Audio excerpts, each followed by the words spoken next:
그리스도의 고난은 나와 어떤 관계가 있는가? 진짜 나를 위해서 하늘 영광의 보좌를 내놓으시고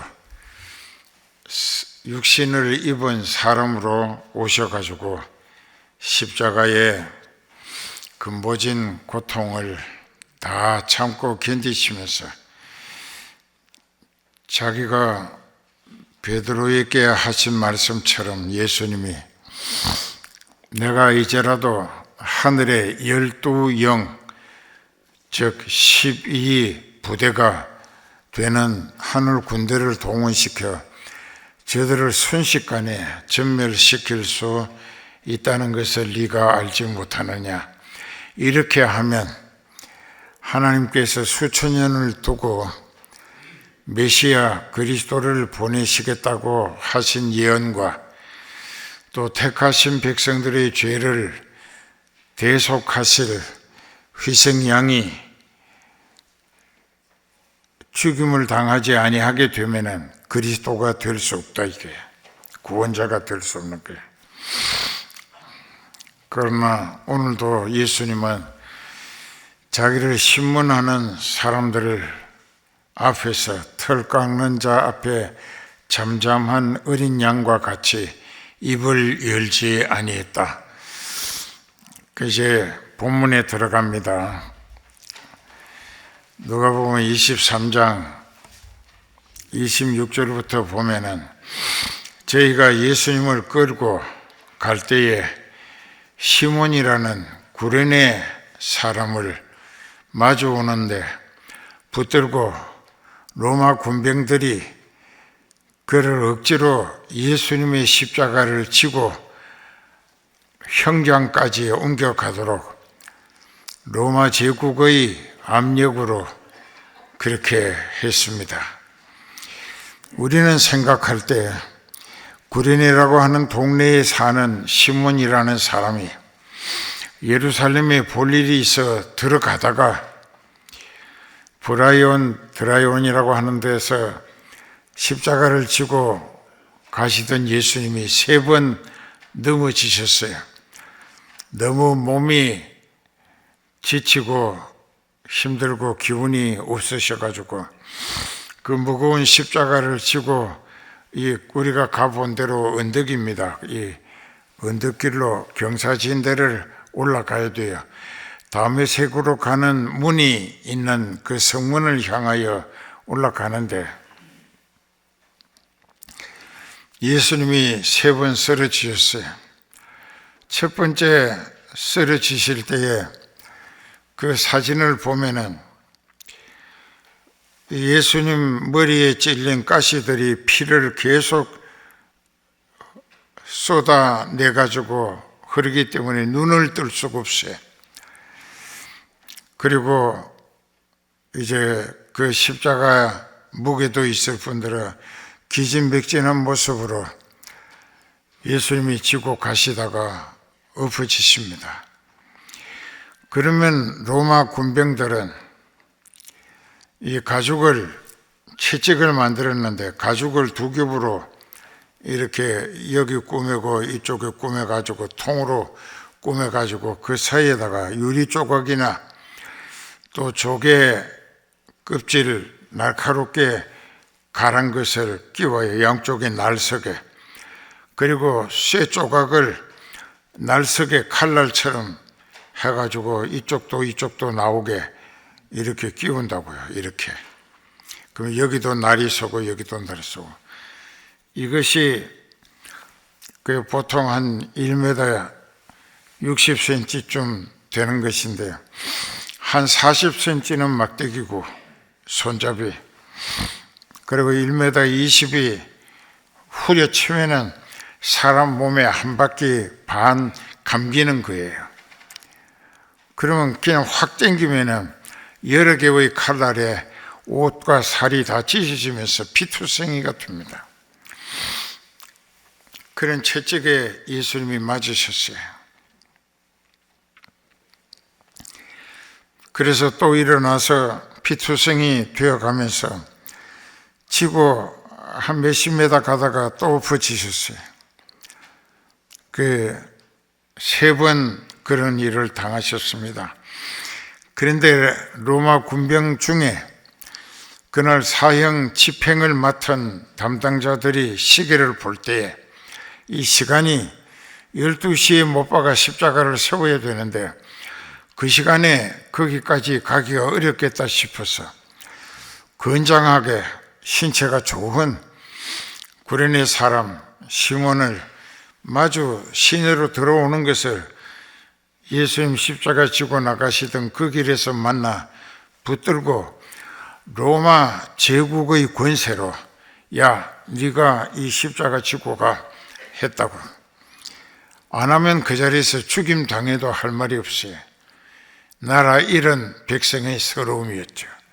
우리도 일본 제국주의 압제하에서 참 피가 거꾸로 서는 억울한 일들을 많이 당했습니다. 우리가 다 봤어요. 학교 다니고 하면서. 그런가 하면은 구레네 사람 시몬이라는 사람은 인간적으로 생각할 때 여러분들이 쓰는 말로 오늘 재수가 되게 안 좋은 날이라고 이렇게 내 볼일 보러 가기도 바쁜데 이 죽을 사람 형태를 십자가 지고 골고다까지 옮기라고 하니까 시간도 또 몸의 체력도 많은 손실을 볼 것 같은 생각으로 기분이 안 좋았을 겁니다. 그것도 나라 잃은 서러움이라 생각하고 지고 갔어요. 그 지고 간 덕분에 그 사람이 거기 가서 십자가를 내려놓으니까는 그 예수님을 그 위에다가 눕히고 못질을 하고 그렇게 세운다. 이게 십자가를 밧줄을 갖다가 사방에 묶어가지고 당겨가지고 그 홈 구덩이 판 데다가 십자가를 딱 갖다 집어넣고 거기다가 돌과 나무 조각으로 갖다가 움직이지 않게 이렇게 쐐기를 박았어요. 그런데 그때 그 지고 갔던 그 사람이 그 십자가 옮겨드린 덕분에 그날 예수님이 하시는 말씀을 듣게 됩니다. 그전에는 못 들은 것 같아요. 그 말씀을 들으면서 예수님이 십자가 달리셔가지고 7마디를 하셨어요. 그것은 이제 한문으로 가상칠언이라고 합니다. 가상칠언. 그 이제 십자가 위에서 7마디 하신 말씀이라. 그걸 다 들었어요. 그리고 예수님이 자기 어머니 마리아가 저만치 한 20-30m 앞에 서서 쳐다보고 있는데 여인이여, 엄마라고 안 하고 지금은 하나님의 아들 그리스도로 십자가에 못 박히는 거예요. 보소서 여인이여, 그 옆에 있는 사도 요한이 이제부터 아들 노릇을 할 겁니다. 그리고 요한을 향하여 이제부터 네가 모실 어머님이시니라. 그래서 자기가 맏아들로 효도하지 못하고 가니까 자기가 가장 사랑했던 제자 요한복음 기록한 사도 요한에게 자기 어머니를 평생 잘 모시라고, 아들 노릇하라고, 또 어머니를 잘 모시라고 그렇게 묶어주신 거예요. 그리고 예수님이 하시는 말씀이 끝나고 다 이루었다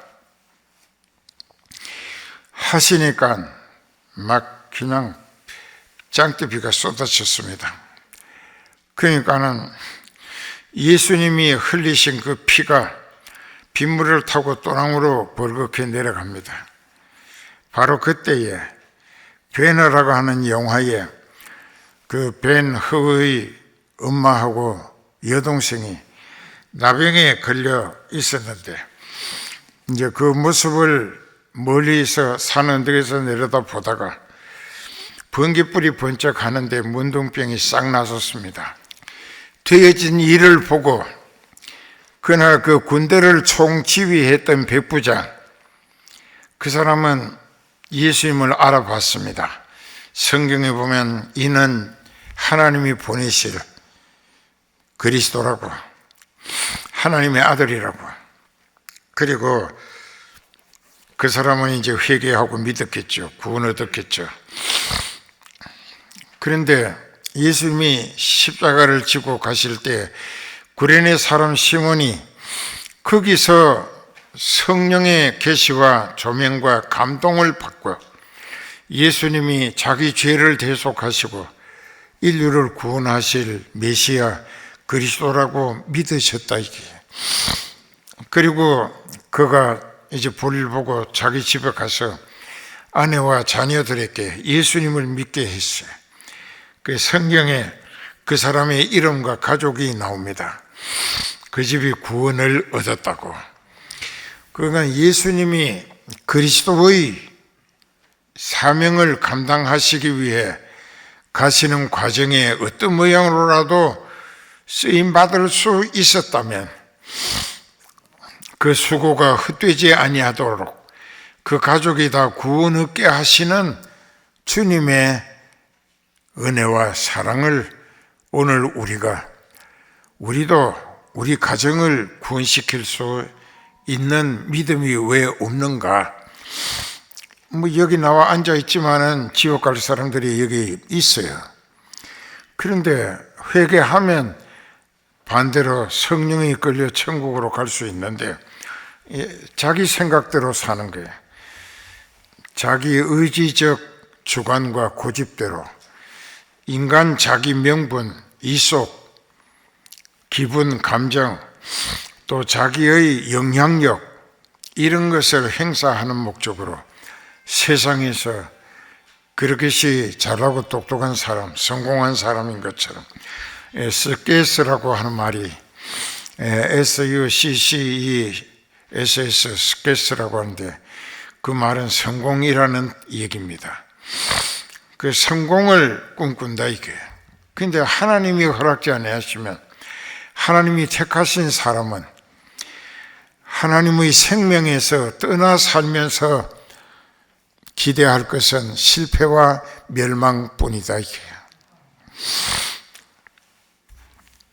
그래서 구레네 사람 시몬은 그날 십자가 뜻밖의, 그러나 하나님 편에서는 그날 그 시간에 거기 와서 그 사람이 그 십자가를 대신 옮겨가도록 하나님이 짜놓은 계획에 그 사람이 봉사할 기회를 얻은 것입니다. 알아들어요? 그래서 그 수고의 대가로 하나님께서 그냥 끝내지 아니하시고 그와 그 가정이 다 구원 얻도록 역사하신 거예요. 저희가 예수를 끌고 갈 때에 시몬이라는 구레네 사람이 시골로서 예루살렘에 들어오는 것을 잡아 그에게 십자가를 지워 예수를 따르게 하더라. 여기는 그 말씀이 없는데 억지로, 로마 군인이 억지로 야, 너 이리 와, 이 십자가 지고 가, 이렇게 해서 지워 갔다 이게. 그러나 주님을 위한 수고는 절대로 헛수고가 없다는 것입니다.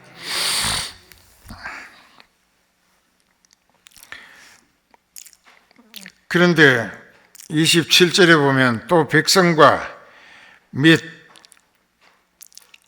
예수님을 위하여 가슴을 치며 슬피 우는 여자의 큰 무리가 따라오는지라. 주로 갈릴리에서 예수님께 병 고침 받았거나 귀신 쫓아내 주심을 받은 막달라 마리아, 살로메, 이런 사람들이었습니다. 그 사람들이 예수님이 너무 보기가 마음이 찢어지는 것 같고 안타깝고 아파서 울었습니다. 여자들이.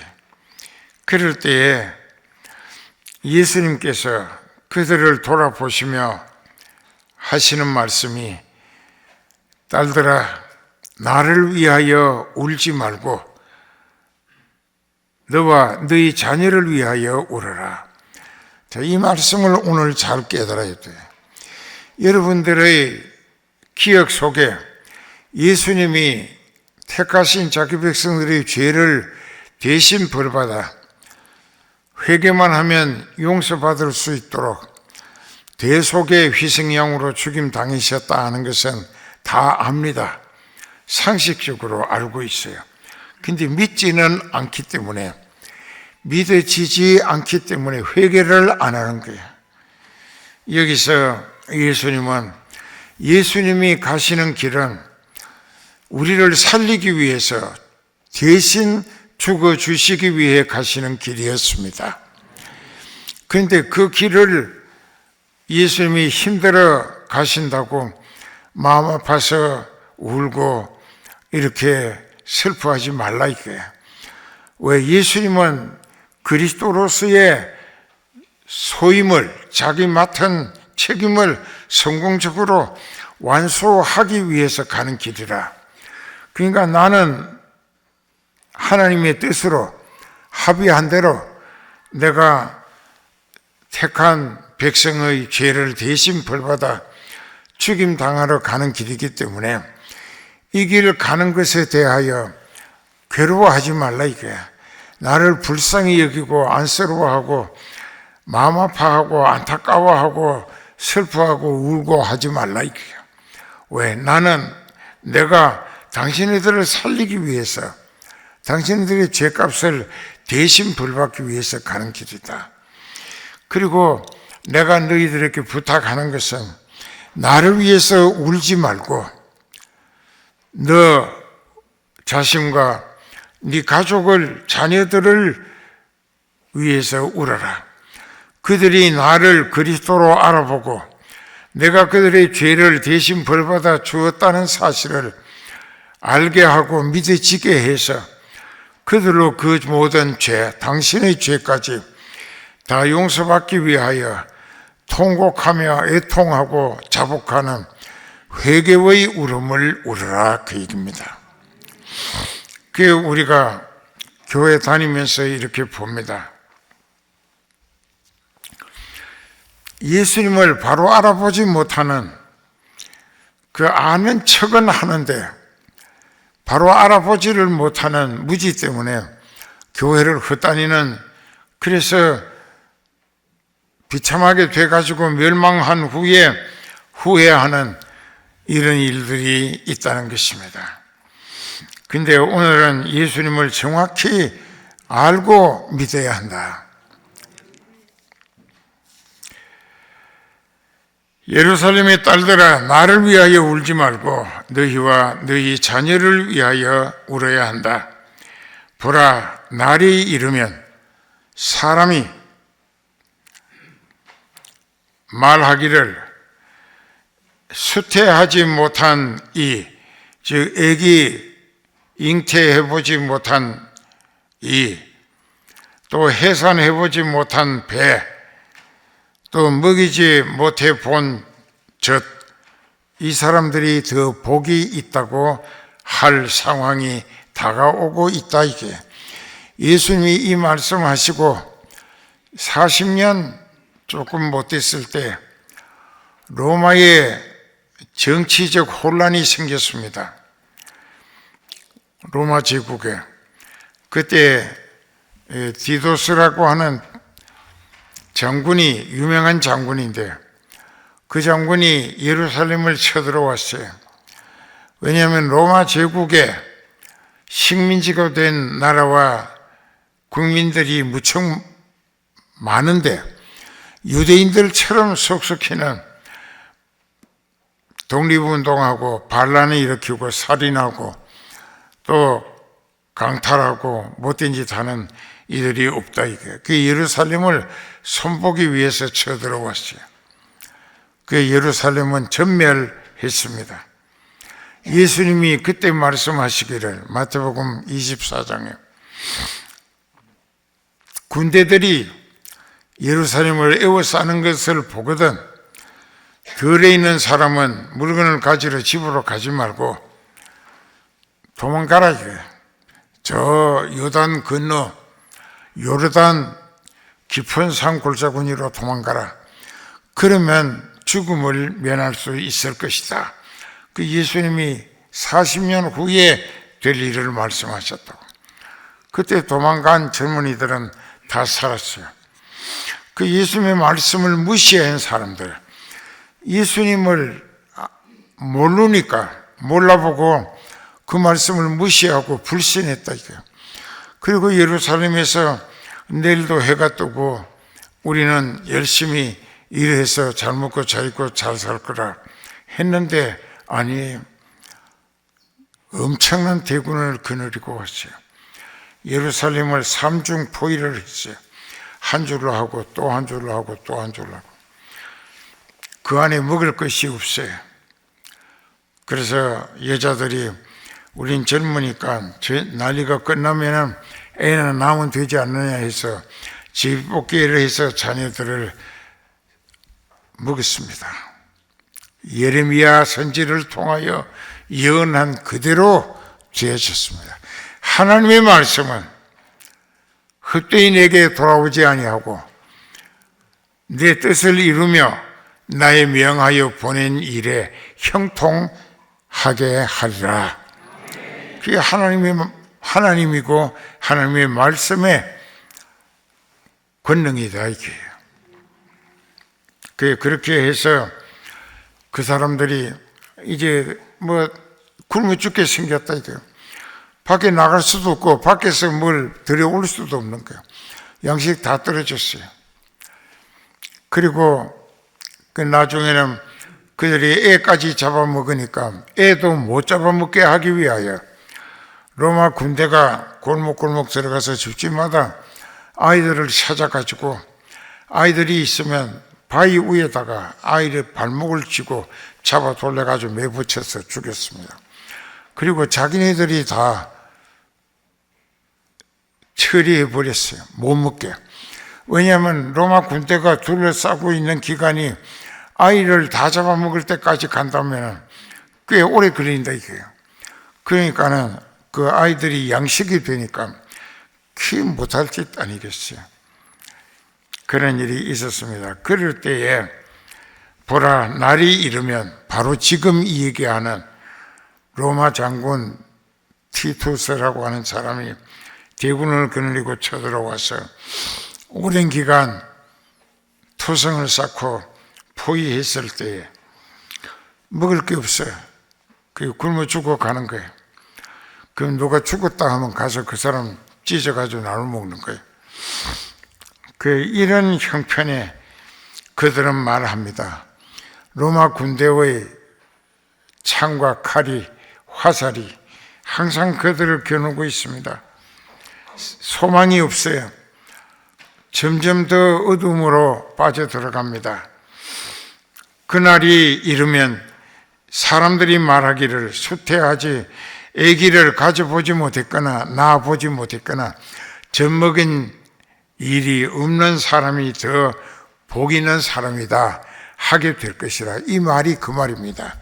애가 자기 앞에서 먹이가 돼야 되고 또 개구리처럼 발목을 돌려가지고 바위에다 매붙여서 죽이는 꼴을 볼 때에 그 부모의 심정이 어떻겠어요?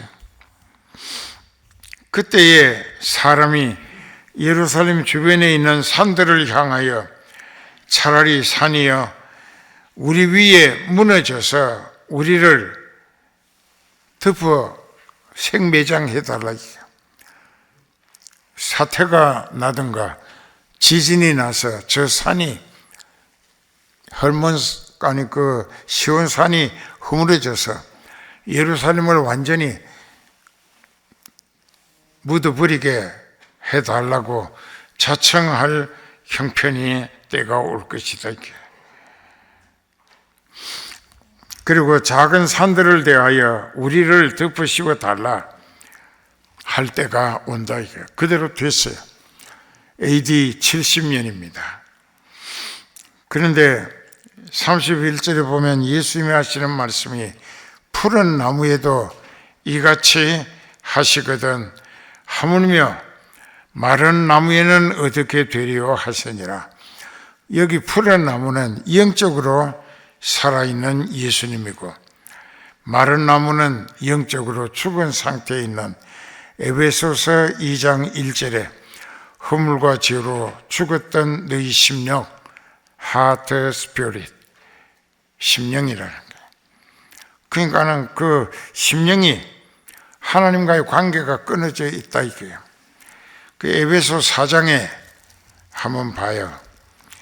에베소서 4장에 보면은 그렇게 되어 있습니다. 18절에 보면 저희 총명이 어두워지고 저희 가운데 있는 무지함과 저희 마음이 굳어짐으로 말미암아 하나님의 생명에서 떠나 있도다, 죽어 있다 이 말입니다. 하나님은 생명의 본체시라 하나님께 붙어지기만 하면 살아납니다. 계속 붙어 있으면 영원히 삽니다. 그런데 하나님의 생명에서 떠나버린 거야. 마귀가 이 사람을, 하나님과 이 사람을 이간시켜서 죄짓게 만들어가지고 하나님을 멀리 멀리 떠나고 싶도록 마귀가 그렇게 역사하는 거예요. 그래서 저희가 감각 없는 자가 되고 자신을 방탕에다가 방임한다, 내맡긴다, 모든 더러운 것을 욕심으로 그것을 목적으로 산다 이게. 참 더럽고 악하고 삐뚤어지고 어긋나고 심통스럽게 전부 자기를 위한 거예요. 자기 몸뚱아리, 육체. 그래서 이제 오늘 우리가 다시 깨달아야 할 것은 에베소서 1장에 17절부터 보면은 우리 주 예수 그리스도의 하나님 영광의 아버지께서 지혜와 계시의 정신을 너희에게 주사 하나님을 알게 하시고 너희 마음 눈을 밝히사 영의 눈을 밝혀주셔서 그의 부르심의 소망이 무언가, 성도 안에서 앞으로 차지할 천국의 영광의 풍성함이 어떤 것인가, 또 내게 오신 성령님의 능력의 역사하심을 따라 믿는 우리에게 베푸신 능력의 지극히 크심이 어떤 것을 너희로 알게 하시기를 구하노라. 그 능력이 그리스도 안에서 역사하사 죽은 자들 가운데서 다시 살리시고 생명 부활이에 다시 살리시고 하늘에서 자기의 오른편에 앉히사 모든 정사와 권세와 능력과 주관하는 자와 이 세상뿐 아니라 오는 세상에 일컫는 모든 이름 위에 뛰어나게 하시고 또 만물을 그 발 아래 복종하게 하시고 그를 만물 위에 교회의 머리로 주셨느니라. 교회는 그의 몸이니 만물 안에서 만물을 충만케 하시는 자의 충만이니라. 예수님은 교회의 머리로 주인이시다. 그 우리가 교회의 머리 되신 예수님께 몸을 이루는 지체가 되어야 하는데 성령 못 받은 사람은 절대로 될 수가 없습니다. 그저 항상 자기 중심입니다. 이기적입니다. 자기 명분과 실속의 목적을 두고 삽니다. 교회까지도 이용의 목적이고요. 예, 그런 사람들이 비참하게 됐었죠. 그래서 오늘 여기 본문에 푸른 나무, 죄가 전혀 없으신 예수님에게도 십자가에 못 박혀 죽임 당하시게 된 것은 우리들의 죄를 그가 대신 벌받아 주실 희생양으로 자기 책임을 다하기 위하여 그렇게 죄값을 대신 벌받아 죽임 당하셨다는 것입니다. 그래서 교리적으로 또 성경 해석학적으로 또 영적인 신앙 체질을 길들여져야 어떤 상황에서든지 육적인 입장과 영적인 입장 어느 것을 내가 정하고 가야 할까 하게 될 때 서슴없이 지체 없이 망설이지 않고 영적인 길로 들어서는 그 신앙이 영성체질 신앙이라고 하는 겁니다. 영성체질 신앙이야. 그러니까 성령과 완전히 하나로 연합한 그런 신앙이다. 그 믿음을 가지는 사람은 절대로 믿음이 환난이나 핍박이나 죽음이나 어떤 고문을 당해도 절대로 예수님을 부인하거나 하나님의 생명에서 떨어져 나갈 말이나 행동을 할 수가 없다. 죽어도 그저 주님을 자신 있게 당당하게 전가하며 당신이 나를 죽일 수 있는 것도 주님이 허락하셔야 되는 건데 주님이 나를 순교하기를 원하셔서 당신이 나를 죽일 수 있게 허락하신다면 나는 이 다음에 생명부활로 그리스도의 왕국에서 1000년 동안 예수님 모시고 왕으로 탈 것이다. 성경에 그렇게 돼 있다고. 기도합시다.